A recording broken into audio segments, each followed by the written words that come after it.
Conversion ऐसा द्रुत गति से हो रहा है नेपाल में, क्रिश्चियनिटी बढ़ रहा है। हम लोग को पता नहीं है मदरसा में क्या पढ़ाई करते हैं, कन्वर्जन कहाँ ज़्यादा हुआ है। सबसे ज़्यादा इस्लामिक अभी हमारे बॉर्डर में बढ़ रहा है, लेकिन कन्वर्जन हो रहा है, चर्च खड़ा हो रहा है, मदरसा हो रहा है।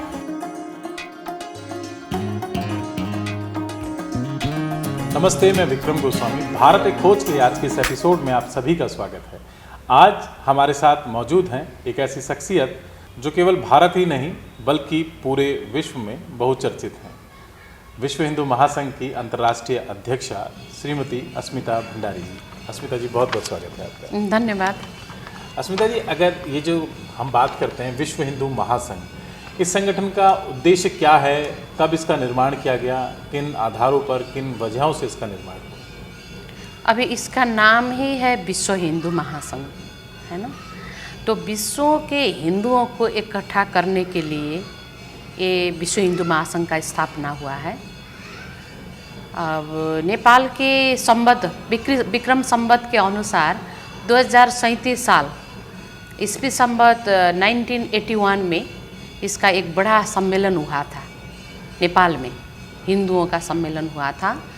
इसमें हमारे सभी शंकराचार्य, चारों शंकराचार्य और सभी धर्मगुरु और हिंदू, बौद्ध, सिख, जैन, सभी जो हम लोग पूर्वीय दर्शन को मानते हैं, पूर्वीय सभ्यता को मानते हैं, उन सबके उपस्थिति में नेपाल के राष्ट्रगुरु योगी नरहरिनाथ और नेपाल नरेश तत्कालीन राजा श्री 5 वीरेंद्र वीरविक्रम शाहदेव ने इस संस्था का समुद्घाटन किया। उसके बाद फिर 1984 में विश्व हिंदू महासंघ नाम में नेपाल के गवर्नमेंट में इसका दर्ता हुआ और ये संस्था विश्वों को, हिंदुओं को इकट्ठा करते हुए ये जो हमारा वसुधैव कुटुंबकम के एक उच्च आदर्श है, यही आदर्श के अनुरूप चलने वाली संस्था है। ये एक गैर सरकारी संस्था है जो यूएनओ में भी पहले आबद्ध था और इसका अभी सभी देशों में इसका चैप्टर है।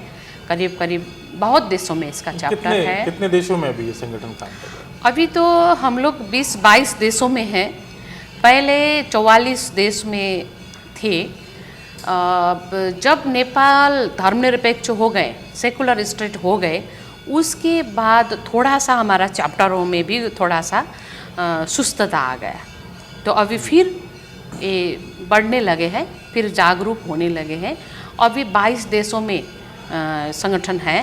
तो इससे पहले दिसंबर 12 में हमारा एक इंटरनेशनल कॉन्फ्रेंस हुआ था नेपाल के जनकपुर धाम में, जहां 12 देशों के प्रतिनिधि आए थे। जी, अगर मैं बात करता हूं भारत और भारत के आसपास में जो देश हैं, वो कौन कौन से देश हैं जो सक्रिय तौर पर विश्व हिंदू महासंघ का काम कर रहे हैं और हिंदुओं को जागरूक करने का काम कर रहे हैं? जैसा भारत हो गया, है ना, नेपाल में भी चैप्टर है।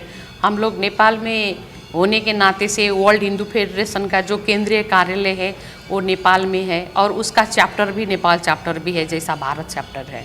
ऐसा ही बांग्लादेश है, पाकिस्तान है, थाईलैंड है, विभिन्न देशों में हमारा एकदम एक्टिव रूप से काम करने वाले चैप्टर्स है। ऐसा ही अब आपका ऑस्ट्रेलिया, यूरोप, अमेरिका, बेलायत, सभी देशों में है। लगभग 22 देशों में भी संगठन एक्टिवली काम कर रहा है। जी जी जी। अगर मैं आपसे व्यक्तिगत सवाल करता हूं कि आपने ये संगठन कब ज्वाइन किया, किस पद पर ज्वाइन किया, और ये जो अंतर्राष्ट्रीय अध्यक्ष बनने का सफ़र है ये कैसा रहा? अब ये तो एक इतिहास है। देखिए, अभी मैं विश्व हिंदू महासंघ की अंतर्राष्ट्रीय के अध्यक्ष हूँ। तो जब मैंने विश्व हिंदू महासंघ को ज्वाइन किया था, करीब आज से 20 वर्ष पहले, मैं एक जर्नलिस्ट थी। अभी भी मैं जर्नलिज्म में थोड़ा सा मेरा कलम अभी भी एक्टिव है, लेकिन उस टाइम में मैं प्रोफेशनल जर्नलिस्ट थी और मेरा एक महिलाओं का एक मैगज़ीन भी पब्लिश्ड होता था, मानचित्र नाम का, जिसका नाम था मानचित्र। मीन्स एक ग्लोबल, है ना, एक डेस्टिनेशन उसका एक मानचित्र था। तो उसको उस टाइम में ये पब्लिकेशन के दौरान में मैं विश्व हिंदू महासंघ में ज्वाइन किया मैंने कि एज जर्नलिस्ट ज्वाइन किया। तो मैं विश्व हिंदू महासंघ काठमांडू चैप्टर की मैं सचिव हो गई, काठमांडू जिले की जी। जी। तो उस टाइम में मेरा एक्चुअली वो विश्व हिंदू महासंघ क्या है इसमें मेरा कोई नॉलेज भी नहीं था। इतना था कि ये हमारा एक धार्मिक संस्था है, तो इसमें जर्नलिज्म के दौरान में अगर उसमें ज़्यादा से ज़्यादा पब्लिक से जुड़ सकते हैं तो मजबूती हो जाएगा, है ना, अपना मैगज़ीन का। इसी हिसाब से मैं उसमें ज्वाइन किया। और 2010 में मेरा बेलायत का भ्रमण हुआ था। मैं बेलायत में एक रिपोर्टिंग के लिए गई थी कि नेपाल को जो टूरिज़्म है वो टूरिज़्म को यूरोपियन मार्केट में कैसे सस्टेनेबल कर सकते हैं, कैसे इसका मार्केटिंग कर सकते हैं, ऐसा एक वो था वर्कशॉप था। उसके लिए मैं गई थी। वहाँ मुझे ऐसा देखने मिला कि वो देश में यूके में, लंदन में, वो देश के नागरिक कैसा है, अपनी जो ट्रेडिशनल चीज़ है उसको कैसे प्रिजर्व करते हैं, कैसे जगाते हैं, कैसे संरक्षण करते हैं, वो मैंने देखा। तो मुझे ऐसा लगा कि मेरे देश में तो इतना ज़्यादा चीज़ है जो धर्म के लिए, कल्चर के लिए, संस्कृति के लिए, तो हम लोग क्यों नहीं करते हैं। फिर मुझे ऐसा लगा, मैं वापस आ गई नेपाल। और उसके बाद 6 महीने के बाद मैं राष्ट्रीय काठमांडू ज़िले के प्रेसिडेंट हो गई। फिर उसके बाद मेरा ये भी था कि मैं अनाउंस करती थी, कार्यक्रम होस्ट करती थी अंग्रेजी में, नेपाली में। तो कोई कहीं से कोई गेस्ट आ जाएंगे तो मैं विश्व हिंदू महासंघ के कार्यक्रम अनाउंस करती थी। तो उस टाइम में यहाँ से मैं अभी स्मरण करती हूँ कि भारत का भी एक बड़ा संगठन था जिसके प्रेसिडेंट थे के Vikram Rao, active journalist, Indian journalist association, ऐसा ही क्या नाम था, मैंने भूल गया। तो वो लोग आए थे। तो उस टाइम में मैंने वो किया। उसके बाद फिर ऐसा बहुत ज़्यादा मैं एक्टिवली मैं पार्टिसिपेशन करते रहती थी। तो मुझे नेशनल चैप्टर का, नेपाल चैप्टर का, जैसे भारत चैप्टर है ऐसा ही नेपाल चैप्टर का मुझे सदस्य बनाया, केंद्रीय सदस्य। उसके बाद मैं सचिव बन गई नेशनल चैप्टर के। ये तो कहानी लंबा है, आपको सुनने में भी दिक्कत लगता है। नहीं, कोई सुनने में दिक्कत नहीं है, लेकिन असल में जो कार्यकर्ता ज्वाइन करते हैं किसी भी पार्टी को, किसी भी संगठन को, तो उनकी एक स्टोरी होती है। वो जी शुरुआत एक कार्यकर्ता के तौर पे करते हैं, फिर उसके बाद मैं इंटरनेशनल के केंद्रीय सदस्य हो गई। उसके बाद सेक्रेटरी हो गई। सेक्रेटरी होने के समय में मैं सबसे कनिष्ठ सेक्रेटरी थी। मेरे ऊपर बहुत ज़्यादा लोग थे, बहुत पढ़े लिखे, कोई ऑक्सफोर्ड में, हार्वर्ड में पढ़े हुए लोग काम करते थे। मैं तो नेपाली स्कूल से पढ़ी हुई हूँ, सरकारी स्कूल में। और मैंने तो 4 क्लास से ABCD पढ़ा है अंग्रेजी में, है ना। वो तो मेरे साथ काम करने वाले लोग थे कि वो हार्वर्ड में आपका, है ना, उसमें कैम्ब्रिज में पढ़ने वाले लोग थे। तो उसके बाद मैं सेक्रेटरी जनरल हो गए। सेक्रेटरी जनरल होने के समय में मेरा बहुत संघर्ष करना पड़ा। जो हमारे इलेक्टेड प्रेसिडेंट थे विश्व हिंदू महासंघ के मार्गदर्शक जनरल भरत केशर सिंह जी, प्रेसिडेंट होने के 1-1.5 वर्ष के बाद गुजर गए। जब जनरल साहब गुजर गए उसके बाद इधर भी क्या हुआ कि हमारे योगी जी पहले विश्व हिंदू महासंघ के वाइस प्रेसिडेंट थे। इसी सवाल पर आने वाला था जी, आपने नाम स्वतः ही ले लिया। जी, योगी जी से भी मैंने काम करने का मेरा सौभाग्य मिला। जब महाराज जी वाइस प्रेसिडेंट थे उस टाइम में मैं सेक्रेटरी थी। तो कई बार मैंने महाराज जी से बात किया। आपने जैसे ही मैंने इंटरव्यू भी लिया है महाराज जी को, मेरे पेपर के लिए, योगी जी को मैं नेपाली में पूछती थी, महाराज जी अंग्रेजी हिंदी में जवाब देते थे, है ना। ऐसा भी मेरा एक एक्सपीरियंस है। तो उस टाइम में बहुत संघर्ष करना पड़ा। जब इलेक्टेड प्रेसिडेंट का देहांत हुआ उसके बाद सभी लोगों का नज़र वर्ल्ड हिंदू फेडरेशन में पड़ने लगे कि कैसे ये संगठन को ध्वस्त करेंगे, कैसे इसको बिगाड़ने, कैसे इसका प्रॉपर्टी हड़पने, ऐसा किस्म का उन लोग का उद्देश्य था। तो मुझे बहुत प्रॉब्लम हुआ संगठन के हिसाब से। तो एक हमारे वाइस प्रेसिडेंट थे चौरोडिया जी, प्रमोद चौरोडिया जी को हम लोग ने निमित्त अध्यक्ष बनाए। तो किसी दिन के बाद उनको भी उस हमारे संस्था से बाहर करना पड़ा, क्योंकि उनने भी भारत में आकर विश्व हिंदू महासंघ प्राइवेट लिमिटेड दर्ता कर दिया कि ये विश्व हिंदू महासंघ तो इंटरनेशनल ऐसा संगठन है, ऐसा प्रेस्टिजियस संगठन है कि हम लोग इसको कोई प्राइवेट कंपनी ऐसा कोई कुछ नहीं कर सकते हैं, है ना। तो इसी कारण से हमारे संस्था के ऊपर बहुत जो एक मर्म है, संस्था के जो उद्देश्य है उसके ऊपर बहुत चोट लग गया, दुख लग गया। तो उनको भी बाहर होना पड़ा, प्रमोद जी को। उनके बाद हमारे दूसरे प्रेसिडेंट थे, मैं महासचिव ही थी, तो उनको फिर हम लोग ने निमित्त अध्यक्ष बनाया। आप इलेक्टेड कब चुने गए अंतर्राष्ट्रीय अध्यक्ष, कब बने? मैं तो 73 में 2023 में 13 आपका नेपाली 2073 साल में मैं इंटरनेशनल की सेक्रेटरी जनरल थी, है ना। तो फिर आपको नेपाली 2078 में मैं कार्यवाहक अध्यक्ष हो गई। तो उस टाइम में भी बहुत बड़ा कंट्राडिक्शन हुआ। एक्चुअली क्या है कि हमारे जो, मैं ये नहीं कहना चाहती हूँ, ये मेरा जो है ये मेरा पर्सनल बात नहीं है, अभी कहना भी पड़ता है कि जो हमारे हिंदुओं के बीच में एक ऐसा नेगेटिविटी है और ये सोच का कमी है, संकीर्णता है कि एक यहाँ जेंडर और जातीयता के सवाल में हम लोग बहुत ज़्यादा बाइस्ड हैं। तो उसके मार मेरे ऊपर भी पड़ा। मैं जेंडर के हिसाब से एक महिला हूँ, तो बहुत ज़्यादा लोग तो मेरे फेवर में थे, तो कोई ऐसा कट्टरवादी लोग थे जो महिलाओं को वर्ल्ड हिंदू फेडरेशन को प्रेसिडेंट मानने के लिए तैयार नहीं थे, है ना जी। तो उनसे मुझे लड़ना पड़ा। तो अंदर के बात ये थे एक्चुअली, तो वो लोग बाहर में ये नहीं दिखावा करते थे। बाहर में क्या बोलते थे कि विश्व हिंदू महासंघ के प्रेसिडेंट एक साधु संत महंत होना चाहिए और कोई एक पुरुष होना चाहिए, ऐसा उन लोग का सेंटिमेंट्स था। एक्चुअली वर्ल्ड हिंदू फेडरेशन ये साधु संत से चलने वाले संस्था नहीं है।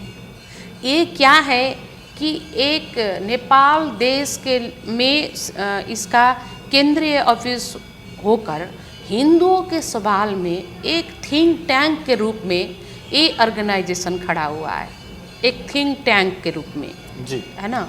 तो नेशनल इंटरेस्ट में कैसे काम करना पड़ेगा, हमारा इंटरनेशनल अफेयर्स क्या है, सभी देशों में कैसे हमारा कूटनीतिक संबंध बनाना पड़ेगा, इसके लिए काम करने वाले संगठन है एक्चुअली। और हिंदुत्व के सवाल में इसका मेजर विषय है सनातन धर्म का विषय। मैं अपना सवाल दोबारा दोहरा रहा हूँ। आपको इलेक्टेड कब चुना गया, कब आप अंतर्राष्ट्रीय अध्यक्ष बने, कौन सी डेट थी, कितने देशों के लोग थे जिन्होंने आपको अंतर्राष्ट्रीय अध्यक्ष चुना? कार्यवाहक अध्यक्ष तो मैं पहले ही थी। कार्यवाहक अध्यक्ष होने के 3 वर्ष पहले उसमें 7 देश के प्रतिनिधि आए थे। तो कोरोना के टाइम में ये हमारा वो हुआ था, तो उसमें कंट्राडिक्शन हुआ, मुझे बहुत मुद्दा खेपना पड़ा, मुकदमा किया मेरे ऊपर। क्यों?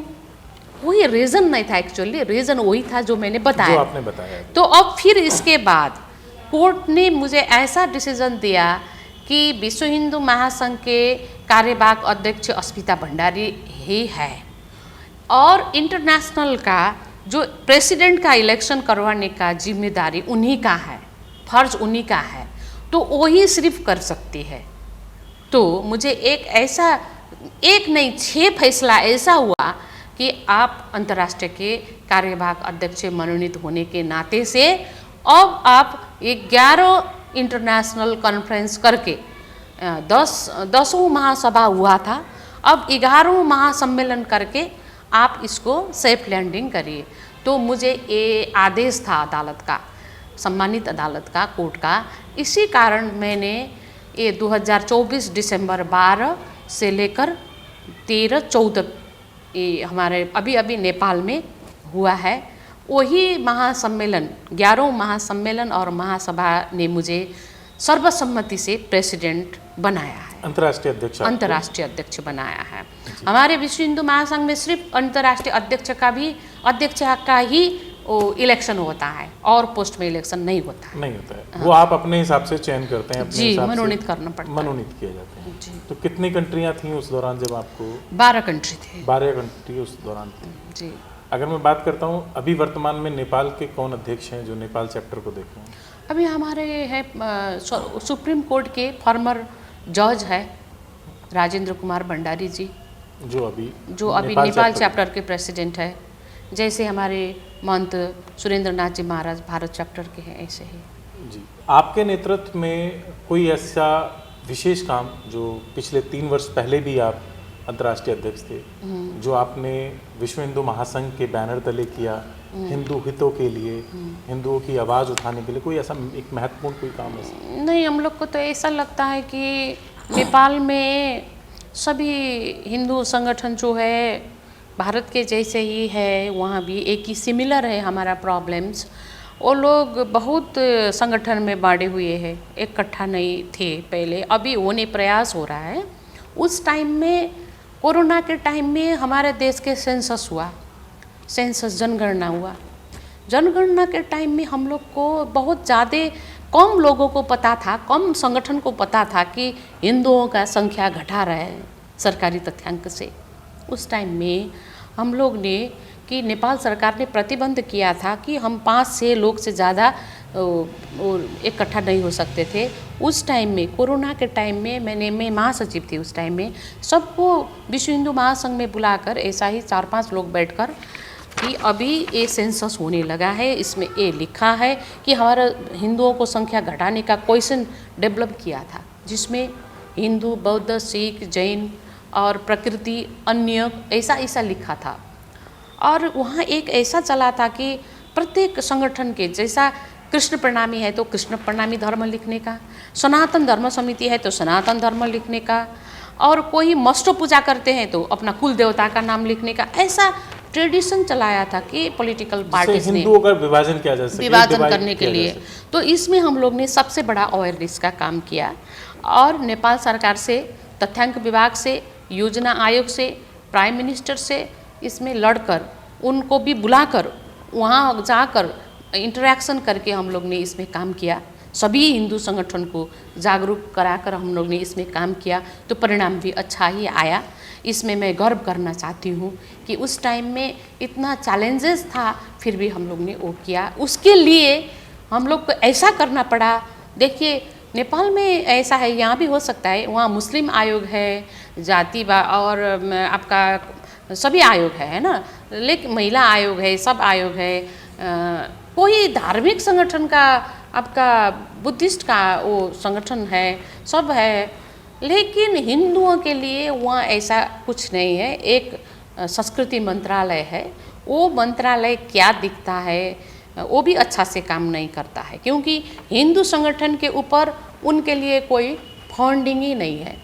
तो उस टाइम में मैंने जब योजना आयोग से बात किया कि आप लोग क्यों ऐसा कर रहे हैं, नेपाल को, हिंदू संगठन को आप क्यों विभाजित कर रहे हैं, एक क्वेश्चनरी आपको किसने डेवलप किया, आपने कौन धर्मगुरु से पूछे, विश्व हिंदू महासंघ से आपने पूछे, कौन एक्सपर्टीज से आपने बात किया कि ये हिंदुओं के सवाल में आप क्या क्या लिख सकते हैं, क्या नहीं लिख सकते हैं। तो उसके बाद हम लोग ने ऐसा किया, हमारे विश्व हिंदुओं के लिए हमारा धर्मसभा जो होता है वो बहुत बड़ा चीज़ होता है।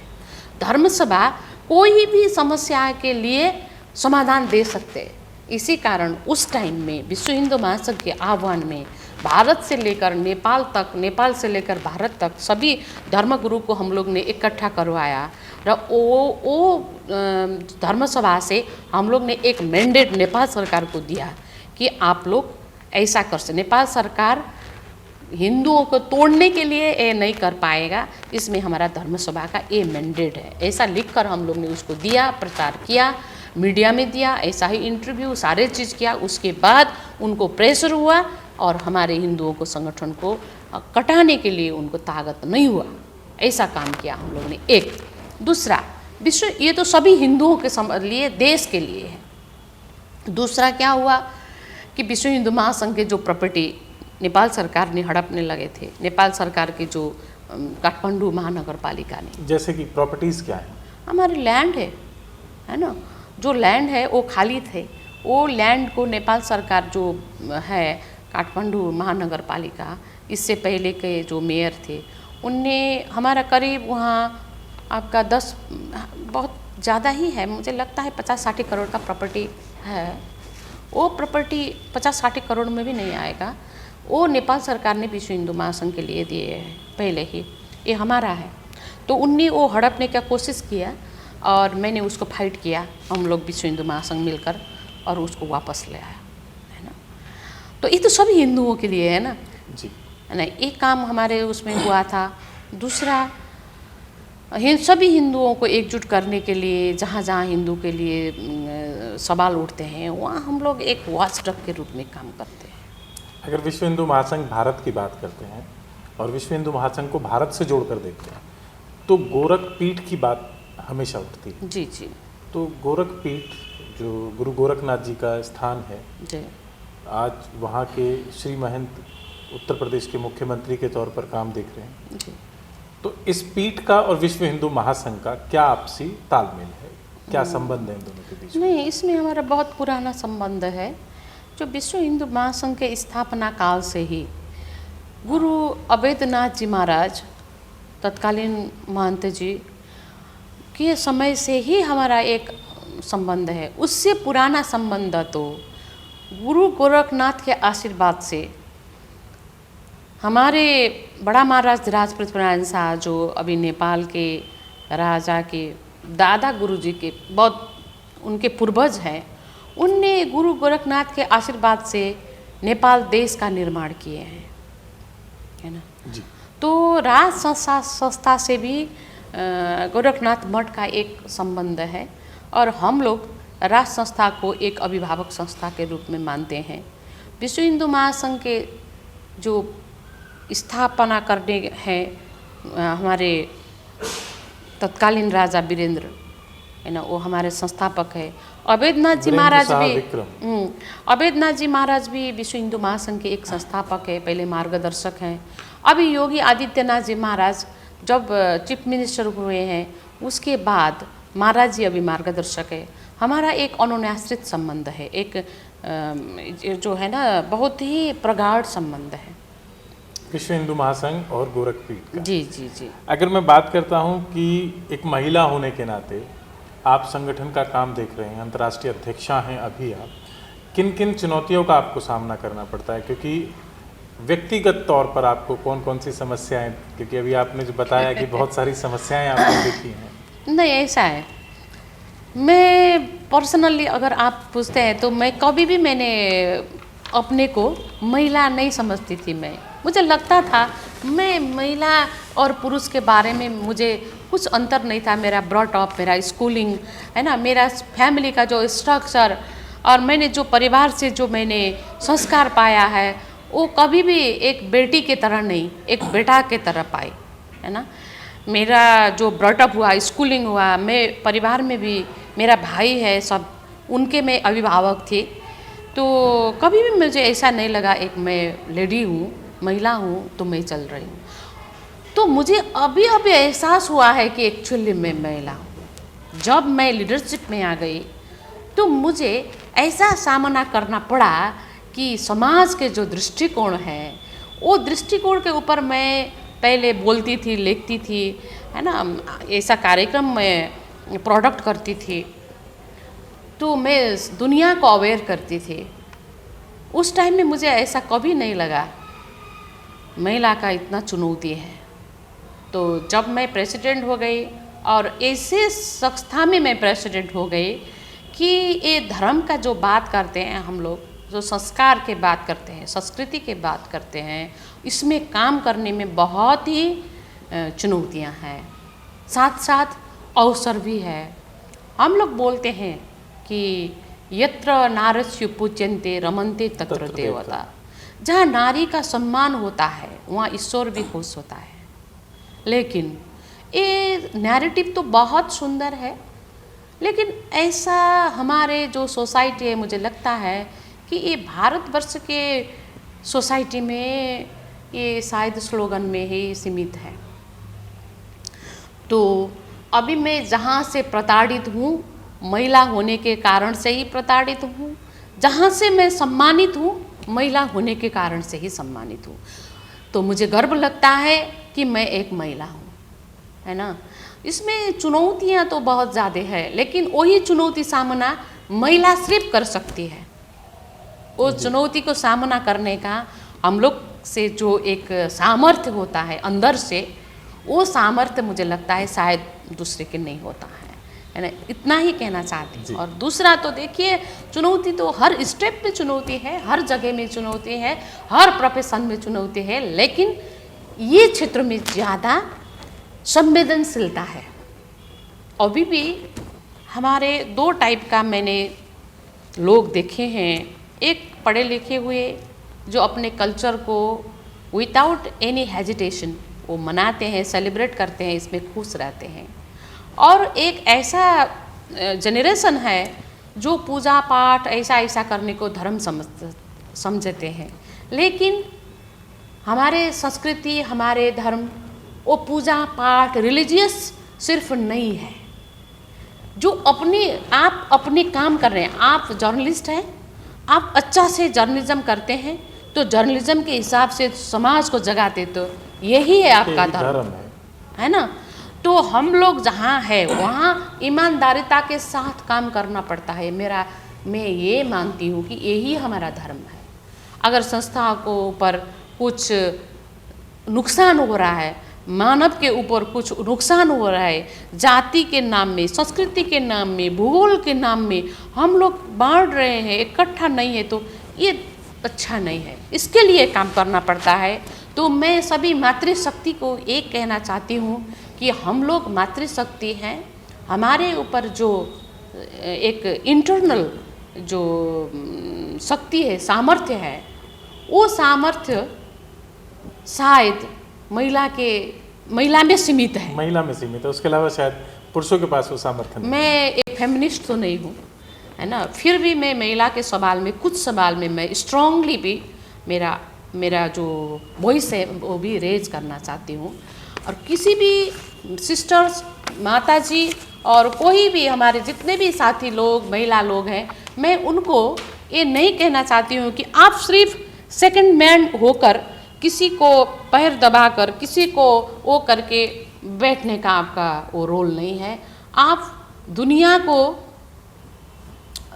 एक मार्गदर्शक बन सकते हैं। नहीं, मुझे कहीं ना कहीं लगता है कि जो पुरुष महिला का सम्मान करता है, जो महिला पुरुष का सम्मान करती है, वही तालमेल जो है जीवन को चलाता है। और उसी पैटर्न पर जीवन को चलना भी चाहिए। किसी एक को बहुत ज़्यादा महत्व देना और किसी एक को कम आंकना नहीं, ऐसा नहीं है कि क्या है कि एक्चुअली हम लोग बोलते हैं माता, है ना, बहन, ये तो महिला है ना। फिर भी हमारे धर्म में ऐसा भी है, ये मेरा विरोध का बात नहीं है, एक्चुअली मेरा अनुभव है, सभी जगह में ऐसा नहीं हो सकता है कि हमारे नेपाली समाज में अभी भी ऐसा कंजर्वेटिव लोग हैं जो महिलाओं को आगे जाने के सवाल में वो ऐसा बोलते हैं। वही पुरुष, अगर एक्चुअली आप सब लोग पुरुष ही हैं, है ना, समाज में अच्छा काम करते हैं, तो उन लोग को लगता है कि ये अच्छा है, सामर्थ्यवान है, इनने अच्छा कार्य किया है, इसीलिए वो अपनी जगह में है। अगर कोई महिला ऊपर स्थान में पहुंचती है तो वो लोग ऐसा कहने लगता है कि ये अच्छा नहीं है, ये गलत काम करके वहाँ पहुँची है। ऐसा अभी भी उन लोग का एक जनरेशन ऐसा है। जब तक ये जनरेशन ख़त्म नहीं होता है तो ऐसा तो चलता रहता है। लेकिन अभी जो न्यू जनरेशन आया है, जो पढ़े लिखे हैं, जो देश दुनिया संसार दिखे हुए समाज है, वो समाज तो फिर दूसरा समाज है। उनमें ऐसा हेजिटेशन का बात नहीं है, संकीर्णता का बात नहीं है। उनके दिमाग में अभी मैं जो कह रही हूँ, उनके दिमाग में ये नहीं है ना। तो मैं फिर भी एक कहना चाहती हूँ, ये समाज है, हम सभी लोग को मिलकर, परिवार में सभी को मिलाकर, है ना, जैसे हम परिवार में माता पिता भाई बहन सब होते हैं, सबका अपना अपना भूमिका होता है ना। वो सबको भूमिका मिलाकर हम लोग चलते हैं तो वो एक सुसंगठित अच्छा परिवार बनता है। अगर मैं आपसे बात करता हूँ युवाओं के बारे में, संगठन युवाओं को धार्मिक और सांस्कृतिक चीज़ों से जोड़ने के लिए कौन से कदम उठा रहा है, कौन सी ऐसी योजनाएं हैं, कौन से ऐसे काम हैं जिनको लेकर युवाओं को संगठन से जोड़ा जा सकता है, या संगठन अभी कुछ ऐसे काम बहुत अच्छा। मैं भी मेरे जो 20 बरस पहले जब मैं आई थी हिंदुओं में, ये विश्व हिंदू महासंघ में, कि ये हिंदू समाज कैसा है ये अंडरस्टैंड करने का भी मौका नहीं मिला था। जब मैं बूझने लगी, समझने लगी, तो मेरा समय, युवा अवस्था गुजर गया है। अभी भी ऐसा ही है। हमारे युवाओं, हमारे जो नेपाली युवा है, बेरोजगारी के कारण से वो लोग देश छोड़कर बाहर जा रहे हैं। अगर हिंदुओं का जो इकोनॉमी सिस्टम है वो इकोनॉमिक सिस्टम हमारे धर्म में जोड़ते हैं।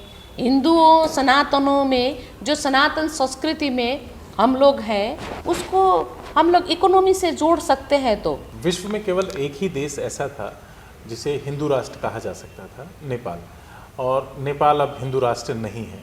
तो संगठन और जो राज परिवार है वो किस तरीके से काम कर रहा है अभी? नहीं, देखिए, नेपाल हिंदू राष्ट्र अभी भी है, हिंदुओं के मन मन में है ना। सेकुलर स्टेट तो इन लोग ने विदाउट पब्लिक के कोई सेंटिमेंट्स नहीं लेकर अपने आप को एक 4 नेता एक रूम में बैठ गया और सेकुलर स्टेट घोषणा कर दिया। ऐसा सेकुलर हो सकता है? हम लोग तो ऐसा नहीं मानेंगे। तो नेपाली जनता ये मानने के लिए तैयार नहीं है। अभी भी मैंने आपको बताई कि अभी गणतंत्र के ये सेंसस में भी आपको 81% हिंदू हैं नेपाल में। तो ये जनगणना नहीं है, ये सेंसस से ज़्यादा जनगणना क्या हो सकता है? जहाँ बहुसंख्यक पीपल बसवास करता है तो वही है उनका ज़्यादा आइडेंटिटी। तो नेपाल तो हिंदू राष्ट्र अभी भी है, लेकिन जो टेक्निकली अभी हिंदू राष्ट्र नहीं है, उन लोग ने सेकुलर स्टेट बनाया है, ये मानने के लिए हम लोग तैयार नहीं है। विश्व हिंदू महासंघ तैयार नहीं है। ये जब सेकुलर स्टेट हो गया उसी टाइम से हम लोग ने इसके खिलाफ में बहुत ज़्यादा काम करते आए हैं, प्रोग्राम करते आए हैं, रोड शो किया, विभिन्न कार्यक्रम किया, इन लोग को हम लोग ने ज्ञापन पत्र, ऐसा तो कितना 1000 प्रोग्राम करके आए। नेपाल में समस्या बड़ी सुनने में आती है। नहीं, मैं आपको जवाब दे रही हूँ। फिर भी ये लोग लाचार है कि ये सुनने के लिए तैयार नहीं है, क्योंकि नेपाल में सेकुलर स्टेट करने के लिए माओवादी को लेकर इन लोग ने पैसा खाया है। तो पैसा के आड़ में संसार के एक ही हिंदू देश को इन लोग ने सेकुलर किया है, पार्टी वाला ने। तो अभी उनका भी दिमाग खुलने लगा है। मुझे लगता है कि 2025 में नेपाल सेकुलर स्टेट नहीं रहेंगे, ये अभी धर्म सापेक्ष राष्ट्र रहेगा। दूसरा, राज संस्था के बारे में, नेपाल के राज संस्था ऐसा है जो नेपाल देश को निर्माता है। बड़ा महाराज धीराज पृथ्वीनारायण शाह ने नेपाल देश को बहुत ही टुकड़े टुकड़े हुए 2200-2400 जो राज्य था वो राज्य को एकत्रित करके अखंड नेपाल देश को निर्माण किया। बड़ा महाराज धीराज पृथ्वीनारायण शाह जो अभी नेपाल के किंग के पूर्वज है ना, उनने करवाया है।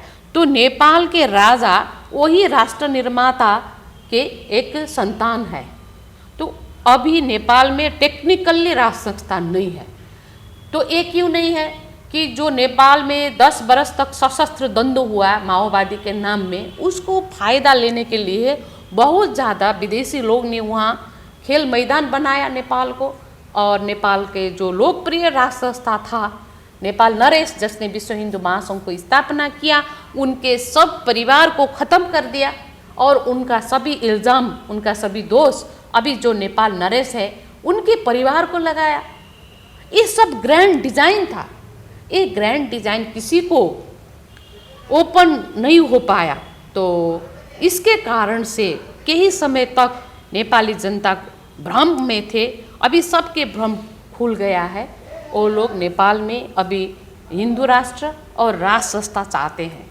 इसके लिए डिमांड हो रहा है। कितने टाइम तो यहाँ के भारत के हमारे न्यूज़ चैनल से भी इसके न्यूज़ आया है। क्योंकि अभी देखते हैं कि जैसे चाइना और पाकिस्तान एक्सपेंड करते जा रहा है नेपाल के अंदर, नेपाल में अब उनकी ज़्यादा इन्वॉल्वमेंट होने लगी है, भूमि अधिग्रहण करने लगे हैं। तो उसको लेकर अब वर्तमान की सरकार क्या काम कर रही है? नहीं, देखिए, नेपाल के लिए तो चाइना और भारत दोनों छिमेकी हमारे पड़ोसी देश है ना, पड़ोसी देश है। चाइना, पाकिस्तान की बात कर रहा हूँ, चाइना और पाकिस्तान की। पाकिस्तान से हमारा कोई लेना देना नहीं है, लेकिन क्या है कि चाइना और भारत की बात करते हैं तो दोनों पड़ोसी देश है। उधर उत्तर के जो हमारे छिमेकी है चाइना, उधर जाने के लिए हम लोग के लिए वीज़ा का जरूरी होता है। उधर का रहन सहन ज़्यादा अट्रैक्ट नहीं करता है। और इधर जो हमारे दक्षिण बॉर्डर है भारत आने जाने के लिए हम लोग के लिए कोई वीज़ा का ज़रूरत नहीं है। यहाँ हमारा एक रोटी बेटी का संबंध है, सनातन संस्कृति का संबंध है। हमारे पशुपतिनाथ से लेकर मुक्तिनाथ से लेकर यहाँ काशी विश्वनाथ तक, जो कन्याकुमारी तक, जो हमारा एक कल्चरल रिलेशन है, इससे भी पहले से सनातन से, है ना, जो हमारा कोई मानव सभ्यता का सब जब विकास हुआ तब से लेकर भारत से हमारा एक इंटरनल रिलेशन है ना। अब वहाँ क्या हो रहा है इसके बारे में भारत के जनता को भी सब पता है, नेपाली जनता को भी पता है। अब पाकिस्तान से, बांग्लादेश से जो हो रहा है कि नेपाल और भारत का ओपन बॉर्डर जो है, वो बॉर्डर से सब चीज़ हो रहा है ना। मैं तो ये चाहती हूँ कि एक जो भारत में कोई अगर डिस्टर्ब होता है तो इसको प्रत्यक्ष असर नेपाल में पड़ता है। अगर नेपाल किसी कारण से डिस्टर्ब होता है तो इसका प्रत्यक्ष असर भारत से पड़ता है ना। तो इसके बारे में हम दोनों देश संवेदनशील होना चाहिए, दोनों देश। वहाँ की सरकार के बात मैं नहीं करना चाहती हूँ अभी, क्योंकि अभी कम्युनिस्ट का सरकार है। कम्युनिस्ट और कांग्रेस अभी तो एक ही हुआ है, डेमोक्रेटिक बोलते हैं बोलने में, लेकिन वो कितना डेमोक्रेटिक है वो तो वहाँ की जनता कह सकती है। कि मैं एक विश्व हिंदू महासंघ के प्रेसिडेंट होने के नाते से मैं इतना कह सकती हूँ कि नेपाल और भारत का जो हमारा सांस्कृतिक एकता है, एक कन्वर्जन का बड़ा सवाल है। जी, कन्वर्जन ऐसा द्रुत गति से हो रहा है नेपाल में कि हमारे वहाँ भौगोलिक हिसाब से भी एक भूगोल का ऐसा वो है जैसा भारत का है वैसा ही हिसाब से। और हमारा तो ऊपर में हिमाल भी है, हिमालय क्षेत्र है जहाँ शेरपा जाति रहते हैं, उसके नीचे पहाड़ी क्षेत्र है, उसके नीचे फिर तराई क्षेत्र है। तराई में इस्लामिक ज़्यादा बढ़ रहा है, जो आपने पाकिस्तान के इंडिकेट किया है ना। और पहाड़ी क्षेत्र में, हिमालय क्षेत्र में, हिमाल में ज़्यादा बुद्धिस्ट लोग रहते हैं। अभी वहाँ बुद्धिस्ट के जो हमारे स्तूपा है, बौद्ध के जो बिहार है, चैत्य है, वो जगह में सब अभी कन्वर्जन होने लगे, चर्च खड़े होने लगे। पहाड़ी क्षेत्र में भी जहाँ हम जैसे ब्राह्मण लोग और क्षत्रिय, वैश्य, शूद्र सभी लोग बैठते हैं, उस जगह में भी जहाँ भी हमारे अनएजुकेटेड पीपल है ना, जहाँ पढ़े लिखे हुए लोग नहीं है, जहाँ गरीबी है, जहाँ अशिक्षा है, जहाँ पिछड़ा वर्ग है, वहाँ क्रिश्चियनिटी बढ़ रहा है। वो लोग पैसा देकर उनको जागीर देने के नाते से, कोई जो नौकरी देने के लिए, कोई बच्चे को पढ़ाने के लिए ऐसा प्रलोभन करके वो लोग वहाँ पहुँचे हैं। बिकट लोग जगह में भी वो लोग क्रिश्चियनिटी में कन्वर्जन हो रहा है। और तराई में सब मदरसा खड़ा हुआ है। हम लोग को पता नहीं है मदरसा में क्या पढ़ाई करते हैं, क्या सिखाते हैं वो लोग, है ना। तो इसमें सरकार को भी हम लोग ने किया है, विश्व हिंदू महासंघ ने नेपाल सरकार को भी खबरदारी किया है। और भारत सरकार को भी मैं बोलना चाहती हूँ कि एक्चुअली जो हमारे बॉर्डर है, भारत और नेपाल के बॉर्डर है, ये बॉर्डर एरिया में दोनों देश से इसमें संवेदनशील होना चाहिए, क्योंकि क्रिमिनल एक्टिविटीज़ वहीं से होगा। हम लोग इधर से जो लोग बुरा काम करते हैं, नकारात्मक काम करते हैं, नेपाल जाते हैं, यहाँ पता नहीं होता है, उधर से कुछ करके इधर आता है, उधर पता नहीं होता है। इसीलिए कन्वर्जन कहाँ ज़्यादा हुआ है, सबसे ज़्यादा इस्लामिक अभी हमारे बॉर्डर में बढ़ रहा है ना। तो हमारे वो हिल साइड में क्रिश्चियनिटी बढ़ रहा है। इसके लिए नेपाल में जो पार्टीज़ है, वो पार्टी वाले अपना पार्टी चलाने के दौरान में जिससे भी उनका पैसा लेता है, पैसा तो सबके लिए चाहिए, लेकिन किसका पैसा लेना होता है, किसका नहीं लेना, उनको कोई फिक्र नहीं है। और वो क्या करते हैं कि कन्वर्जन के सवाल में नेपाल में अभी जो गवर्नमेंट है, लिखा है लेकिन हमारे कॉन्स्टिट्यूशन में कि ज़बरदस्त किसी को भी कन्वर्जन कराने के लिए मना है, लेकिन कन्वर्जन हो रहा है, चर्च खड़ा हो रहा है, मदरसा हो रहा है। तो इसके लिए हम हिंदूवादी जितने भी लोग हैं, जितने भी संगठन हैं, हिंदू कहने का मतलब ये है कि जो हम सनातन धर्म को मानते हैं, जो हम ओमकार परिवार हैं, सब लोग इकट्ठा होकर इसके सवाल में एक स्ट्रैटेजिक, एक रणनीति बनाकर काम करना जरूरी है। इसके लिए मैं कोशिश कर रही हूँ। यहाँ भी मैंने सभी लोगों से मिला कि आरएसएस के भी सभी लोगों से करीब करीब जो प्रचारक है, संचालक है, उनसे भी मेरा थोड़ा सा बातचीत हो पाया और परिषद के साथी जो लोग हैं उनसे भी मेरा बातचीत हुआ और यहाँ भी मैं मिलजुल कर रही हूँ तो उनका भी सेंटिमेंट्स क्या है देख रही हूँ। नेपाल के प्रति सभी का एक स्वच्छ धारणा है और नेपाल में भी जो संगठन है जितने काम कर रहे हैं उनको भी मैं आह्वान करना चाहती हूँ कि आप सब विश्व हिंदू महासंघ के एक अम्ब्रेला में आइए और हम लोग सब मिलकर काम करें तो दोनों देश के लिए हितकर हो जाएगा। नेपाल में भी भारत में भी काम करने वाले सभी साधु संत महंत पीठाधीश जो भी हैं और अपने मठ के सिर्फ वो करके आप लोग ना बैठे। अगर जो लोग साधु संत महात्मा हैं आप आगे बढ़ेंगे तो हम सब आपके पीछे पीछे आ जाएंगे और दोनों देश को, नेपाल संसार के एक ही हिंदू राष्ट्र है। हमारा सबसे ज़्यादा चुनौती यही है कि नेपाल को फिर से हम हिंदू राष्ट्र बनाना चाहते हैं, हिंदू अधिराज्य बनाना चाहते हैं। क्योंकि देखिए दुनिया में इतने सारे देश हैं जो इस्लामिक देश है, क्रिश्चियन देश है, तो नेपाल संसार के एक ही हिंदू देश है तो ये दुनिया के हिंदुओं के लिए ये प्रतिष्ठा की बात है ना जी। तो नेपाल को हिंदू राष्ट्र बनाने में क्या फर्क पड़ता है कि दुनिया में एक तो हिंदू राष्ट्र है तो हो सकता है तो भारत के लिए भी बनाने के लिए हम लोग कोशिश करें, तो इसके लिए रणनीति बनाएं तो आगे बढ़ें।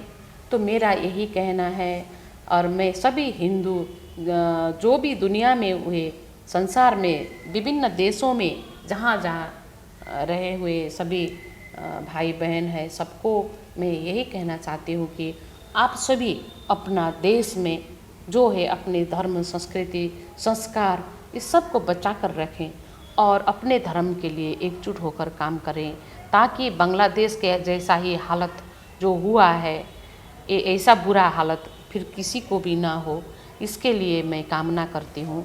और भगवान पशुपतिनाथ और गुरु गोरखनाथ के आशीर्वाद से हम सबको इकट्ठा होकर आगे बढ़ने की प्रेरणा मिले, मेरा यही मनोकामना है। जी बहुत बहुत धन्यवाद, आपने अपना बहुत कीमती समय हमें दिया।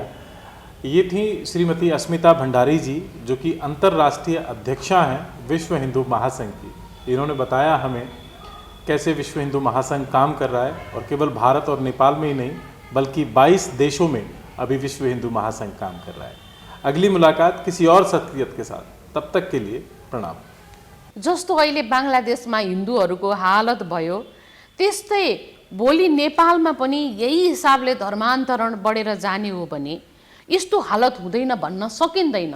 त्यसकारणले कसैमा पनि यस्तो हालत नहोस्, चाहे नेपाल होस् चाहे भारत हो कहीँ पनि। त्यसकारणले म के भन्छु भने संसारभरि छरेर रहनुभएका सबै हिन्दू दाजुभाइ दिदीबहिनीहरूले आफ्नो धर्म संस्कृति संस्कार यो सबै कुरालाई बचाएर एकजुट भएर अगाडि बढ्नुपर्छ र हाम्रो धर्मलाई हामी जुन धर्ममा छौँ त्यही धर्ममा रहेर हामीले आफ्नो संस्कृतिको जगेर्ना गर्नुपर्छ।